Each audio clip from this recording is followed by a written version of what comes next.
आज मैं आपको भगवान बृहस्पति की कथा सुनाती हूँ, जो कि इस प्रकार है। किसी गांव में एक साहूकार रहता था, जिसके घर में अन्न, वस्त्र, धन कोई कमी नहीं थी। परंतु उसकी स्त्री बहुत ही कंजूस थी। किसी भिक्षात्री को कुछ नहीं देती थी। सारे दिन घर के कामकाज में लगी रहती। एक समय एक साधु महात्मा बृहस्पतिवार के दिन उसके द्वार पर आए और भिक्षा की याचना की। स्त्री उस समय अपने घर को लीप रही थी। इस कारण साधु महाराज से कहने लगी कि महाराज, इस समय तो मैं घर में लीप रही हूँ और आपको कुछ नहीं दे सकती हूँ। फिर किसी अवकाश के समय आना। साधु महात्मा खाली हाथ चले गए। कुछ दिन के पश्चात वही साधु महाराज फिर आए और उसी तरह भिक्षा मांगी। साहूकारनी उस समय लड़के को खिला रही थी। कहने लगी, महाराज, मैं क्या करूँ, अवकाश नहीं है, इसलिए आपको भिक्षा नहीं दे सकती हूँ। तीसरी बार महात्मा फिर आए तो उसने उन्हें उसी तरह टालना चाहा, परंतु महात्मा जी कहने लगे, यदि तुमको बिल्कुल ही अवकाश हो जाए तो मुझे भिक्षा दोगी? साहूकारनी कहने लगी, हाँ महाराज, यदि ऐसा हो जाए तो आपकी बड़ी कृपा होगी। साधु महात्मा जी कहने लगे कि मैं एक उपाय बताता हूँ। तुम बृहस्पतिवार को दिन चढ़ने पर उठो और सारे घर में झाड़ू लगाकर कूड़े को एक कोने में जमा करके रख दो। घर में चौका इत्यादि मत लगाओ। फिर स्नान करके सब घर वालों से कह दो कि उस दिन सब हजामत अवश्य बनवाएं।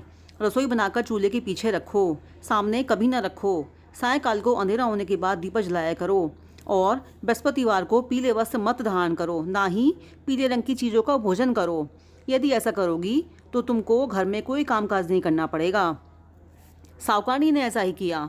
बृहस्पतिवार को दिन चढ़ने पर उठी, झाड़ू लगाकर कूड़े को घर में जमा कर दिया। पुरुषों ने हजामत बनवाई, भोजन बनाकर चूल्हे के पीछे रखा। वह सब बृहस्पतिवारों को ऐसा ही करती रही।